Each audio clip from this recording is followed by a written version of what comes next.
Je parie que tu t'es déjà demandé ce qu'est le temps. Eh bien, si tu veux la réponse, cette vidéo est faite pour toi. Selon Isaac Newton, le temps est absolu. Il s'écoule de la même manière partout, indépendant de l'espace ni de la vitesse. Mais cette vision a vite été bouleversée par Albert Einstein en 1905. Selon la relativité restreinte, le temps dépend de la vitesse et du référentiel d'observation. C'est ce qu'on appelle la dilatation du temps. Plus on se déplace vite, plus le temps s'écoule lentement pour nous par rapport à un observateur immobile.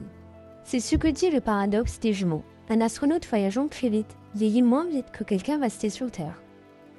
En 1915, Einstein introduit la gravité dans sa réflexion et précise que la matière déforme l'espace et le temps. Plus un objet est massif, plus il courbe l'espace-temps autour de lui, et cette courbure affecte le temps.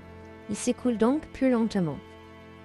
Par exemple, une horloge au pied d'une montagne, où la gravité est plus forte, tourne légèrement plus lentement qu'une horloge au sommet.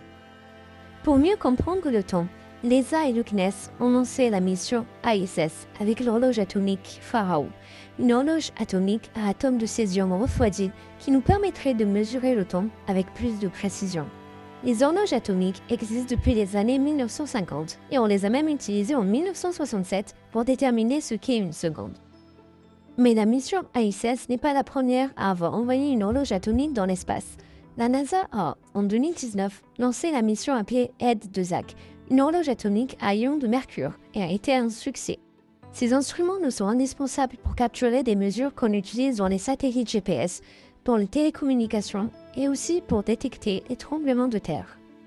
Si cette vidéo t'a plu, n'hésite pas à la liker et à t'abonner. Et à bientôt pour plus d'infos sur l'espace.